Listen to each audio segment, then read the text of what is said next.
Nuestro Nuestra unidad número 2 se refiere a lo que es componentes y evolución del computador. En el día de hoy nos correspondía hablar acerca de lo que es la tarjeta madre o placa base. Estamos, en primer lugar, recordamos su definición y su importancia. Para decir de la tarjeta madre, no es más que una placa que permite conectar los demás dispositivos del computador. Es la encargada de la comunicación entre todos los dispositivos. Allí tenemos su función principal, comunicar todos los elementos del sistema para garantizar su óptimo funcionamiento en conjunto. Su importancia es que ella es para lo que es el hardware, como lo que es el sistema operativo para el software, ya que proporciona el soporte o plataforma donde los demás componentes van a conectarse, permitiendo así su interacción. En cuanto a su evolución, hemos visto que en este aspecto la evolución de la tarjeta madre se refiere principalmente a los cambios de tamaño que ha tenido, pasando desde las versiones AT de los años 80, que medían más de 1 metro cuadrado, a los modelos actuales de tipo móvil, que apenas miden unos pocos centímetros, representando una reducción del tamaño sumamente considerable. Esto nos lleva a pensar que el principal elemento para evaluar lo que es la evolución de la computadora es el factor de la forma, lo llaman así, el cual dice que ya están variando en cuanto a su forma, tamaño y disposición, es decir, horizontal o vertical. De allí estuvimos hablando luego de los componentes de la tarjeta madre, donde nombramos en primer lugar los 3 dispositivos principales que están conectados a ella, que son el procesador, cuál es el cerebro del computador que hace todas las operaciones relacionadas con los diferentes cálculos. Tenemos lo que es la tarjeta de memoria, la memoria principal, que es donde se van a compartir los diferentes datos de manera temporal mientras que el computador esté trabajando. Es de tipo volátil, por lo tanto, si se acaba la electricidad, se acaba la información que está en ella, se pierde. Y las ranuras de expansión, que son los diversos zócalos con los que cuenta el computador, la tarjeta madre, para insertar o conectar dispositivos de diversa índole. Nosotros podemos añadirle al computador, si es compatible, cualquier tipo de dispositivo que creamos necesario. El mayor ejemplo de esto son los gamers. Los gamers tienen por costumbre que ellos le colocan a su computador de manera adicional una tarjeta de video potente, una tarjeta de sonido envolvente, le colocan altas cantidades de memoria RAM, procesadores de alta gama, esto para tener un buen rendimiento durante sus sesiones de juego. Como pueden imaginar, todo esto implica el uso de una fuente de poder más potente para poder alimentar todos esos dispositivos. Y además de esto, implica la necesidad de un mejor sistema de refrigeración para evitar recalentamientos, ya que, por ejemplo, lo que es el procesador y la tarjeta de video tienen altos niveles de consumo eléctrico y de temperatura. Gracias al compañero por pasarnos lo que es el video nuevamente. Luego de allí estuvimos hablando acerca de los componentes internos más importantes, donde se destacaba en primer lugar los conectores de alimentación, que como dijimos son los que permiten suministrar el voltaje necesario para el funcionamiento del computador. Tenemos los diferentes sockets, en especial el del procesador, que es donde se conecta este componente fundamental. Tenemos lo que son las ranuras de memoria RAM, donde vamos a conectar este tipo de componentes vitales para el funcionamiento del computador. Si no tiene memoria RAM o procesador, realmente el computador no puede hacer nada. Luego hablamos de lo que era el chipset. El chipset está compuesto por dos secciones, el puente norte y el puente sur. El puente norte está encargado de lo que es la gestión de los dispositivos principales y más rápidos del computador, que son el procesador, la memoria RAM y las tarjetas de video.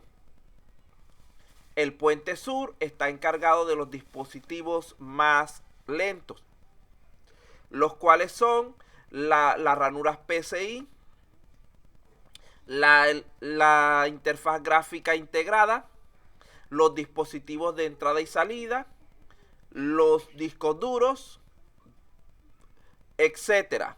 Fíjense que entre la velocidad de procesamiento de uno de estos componentes del puente sur y los componentes del puente norte es sumamente grande la diferencia.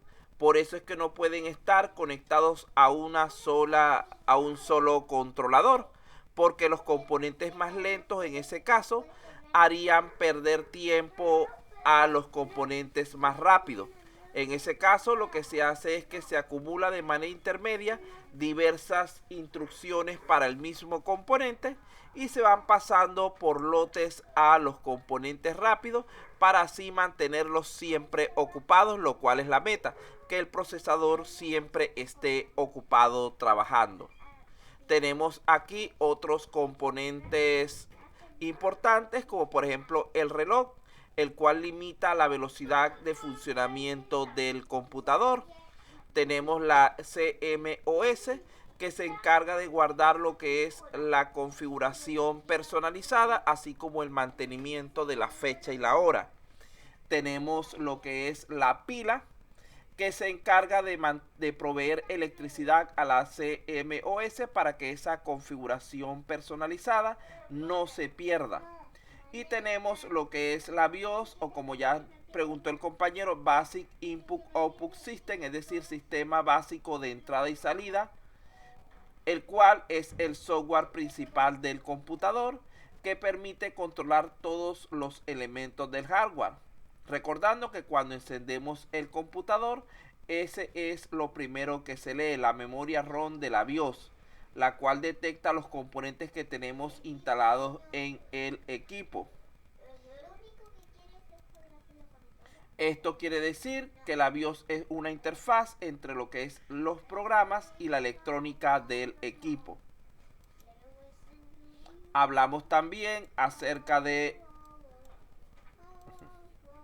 lo que era el bus, que son los diferentes canales de comunicación con los que cuenta el computador.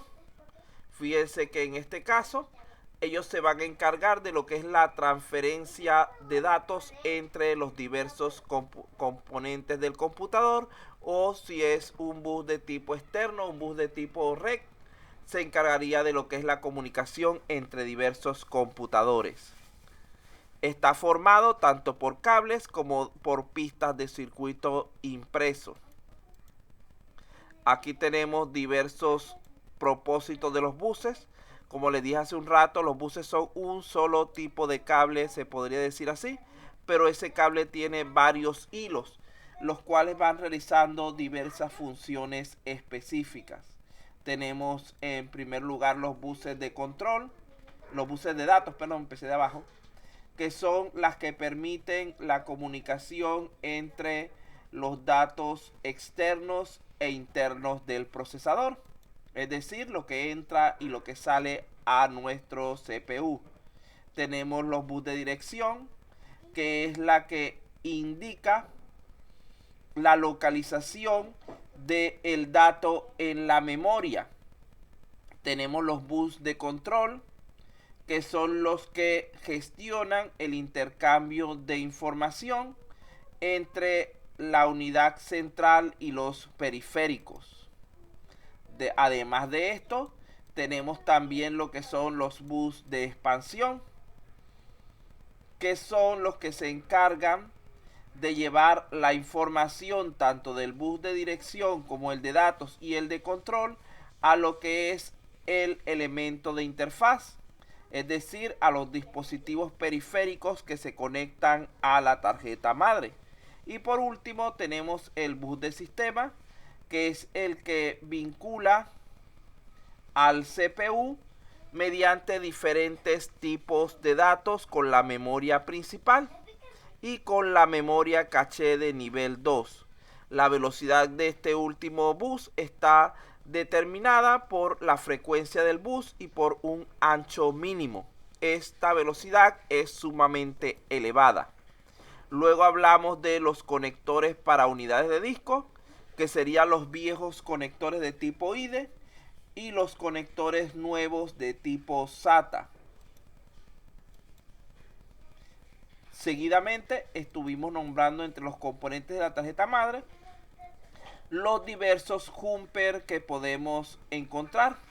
Allí tenemos entre ellos los que sirven para conectar modem, los que sirven para dispositivos infrarrojos, el que controla la batería de lo que es de las CMOS, es decir, de nuestras configuraciones personalizadas, que como dijimos antes, en caso de que nosotros hiciéramos algún desastre, podemos simplemente resetearla a través de ese jumper.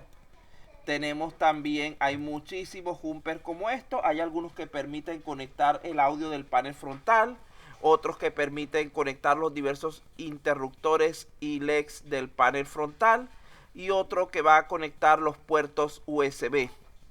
Vean que allí tenemos algunos ejemplos de bus. Hay muchas clases de bus dentro del computador. Allí tenemos en pantalla los principales. Con la evolución del computador, más y más características se han ido integrando a lo que es la tarjeta madre, tales como lo que es la gestión del video, que antes era independiente, la del sonido, la de redes, evitando así la adición de tarjetas de expansión, lo cual reduce su costo del equipo y al mismo tiempo va a reducir también su tamaño, pero tiene la limitante que reduce la potencia del componente y su intercambiabilidad, ya que si es un chip integrado y no tiene espacio para tarjetas de expansión, como pasa muchas veces con lo que es las lactos, este va a hacer que si se daña el componente, nuestro equipo podría quedar inutilizado. Luego hablamos de lo que son los conectores externos de la tarjeta madre. Hicimos una comparación entre dos tarjetas madre, una reciente y una anterior. Fíjense que en la más vieja, que está en la parte de arriba, hay al menos 1, 2, 3, 4, 5 conectores en desuso, que son los que están en la parte del lado izquierdo, comenzando por el VGA, que aunque aún se usa, está siendo sustituido por el DVI y el HDMI, que son mejores conexiones de video. Tenemos los puertos paralelos de serie y PS2, que están siendo sustituidos por lo que es el USB. Se mantienen entonces lo que son los puertos USB, los puertos de REC, RJ45 y los conectores de audio.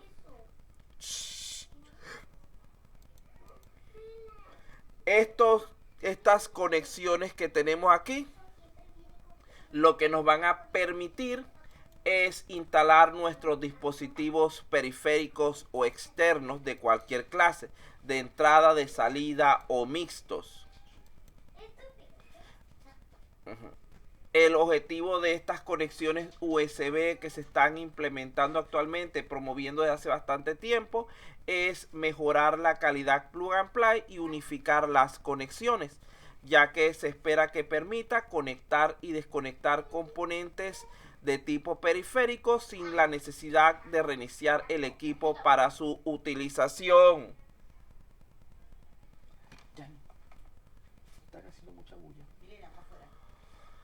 Entonces, otra ventaja es que se alimentan de manera directa los dispositivos de bajo consumo sin necesidad de otra fuente externa.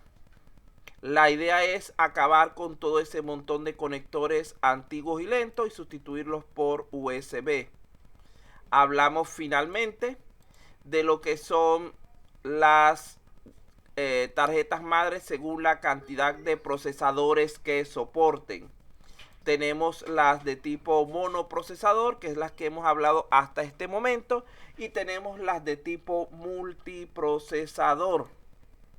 Fíjense que en la multiprocesador podemos tener N procesadores independientes diferentes trabajando en una sola tarjeta madre.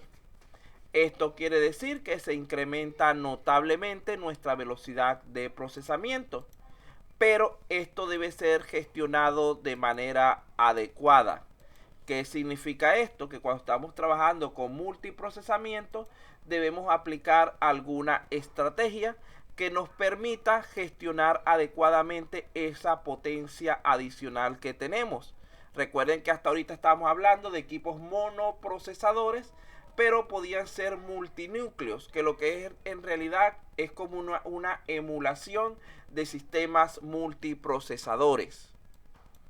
Entonces, cuando tenemos varios procesadores, podemos trabajar de modo simétrico o asimétrico.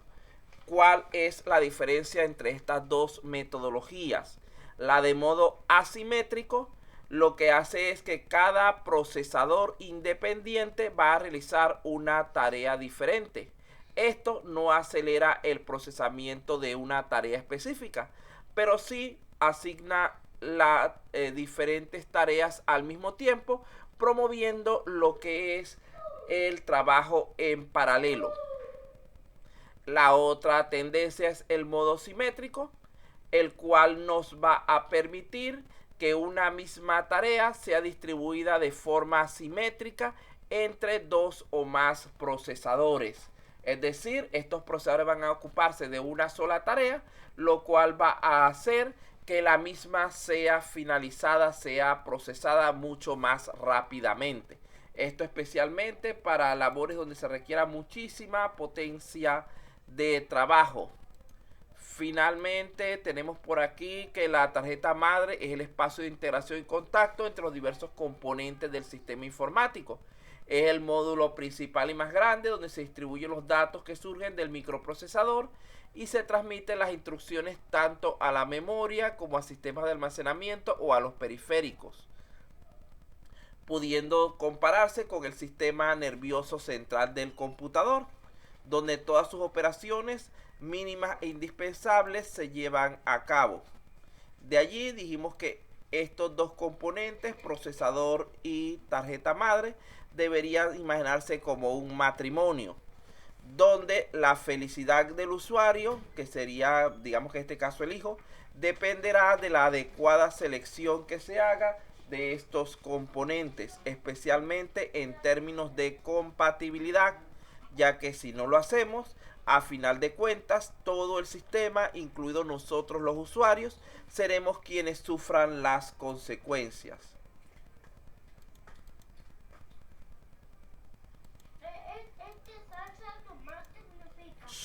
Lo fundamental de una tarjeta madre es entonces su calidad. Esta es un componente que debemos escoger con mucho cuidado. Una tarjeta madre de baja calidad pondría en continuo riesgo el rendimiento del equipo, impidiendo que la comunicación entre los componentes sea realizada a la velocidad normal. Además, puede hacer que el computador se vuelva inestable, causando bloqueos constantes en el sistema operativo hasta incluso dañar otros componentes conectados a ella. Allí llegamos hasta lo que es el final de nuestro resumen del contenido. Si tienen alguna duda, aprovechen en este instante. No quiero quedar como están esos dos dibujitos allí en pantalla con ustedes.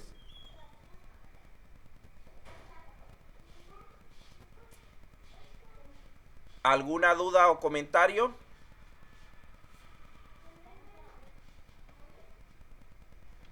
Bueno, si no